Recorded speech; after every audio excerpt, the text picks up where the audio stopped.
I'm Paul Holly with Burger King Manufacturing, and today we're going to use our Model 760 variable speed and a Scotch-Brite belt to go through and leave a grain pattern on a hinge part.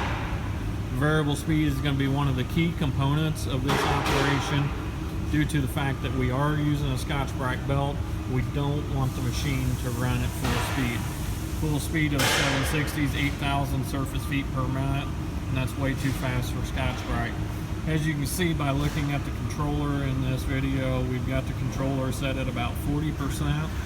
From the samples we've already played with, 40% and the medium grit Scotch-Brite belt seem to be the perfect combination to match this grain finish that your customer is looking for.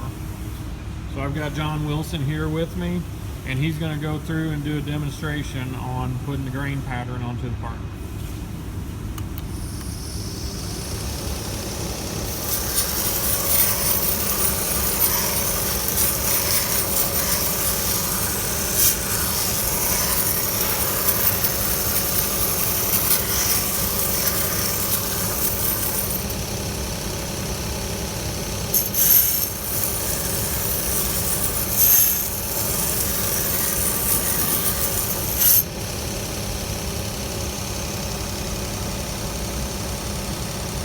You can see the grain pattern going right up the part.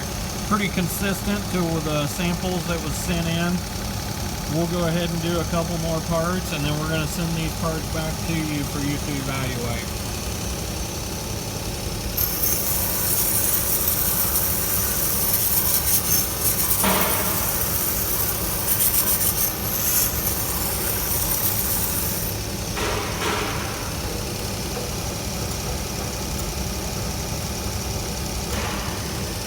Shorter parts are some of the easier parts to go through and do whenever you're running this by hand. But to go through and do some of the larger parts and longer parts that was supplied by the customer, I think the ideal scenario is going to have a table set up that would allow you to rest the part onto the table and run it right underneath the plane of the belt. Burger King can easily supply you with a machine to go through that will easily leave the grain pattern that you're looking for, but you would have to supply your own table setup that would make an easy guide to just simply feed the part through, and whenever it comes out the back side of the machine, it would be a done part. If you have any questions after viewing this video, please feel free to give me a call here at Burger King, and I'd be glad to answer them. Phone number at Burger King is 1-800-621-2748. Thank you.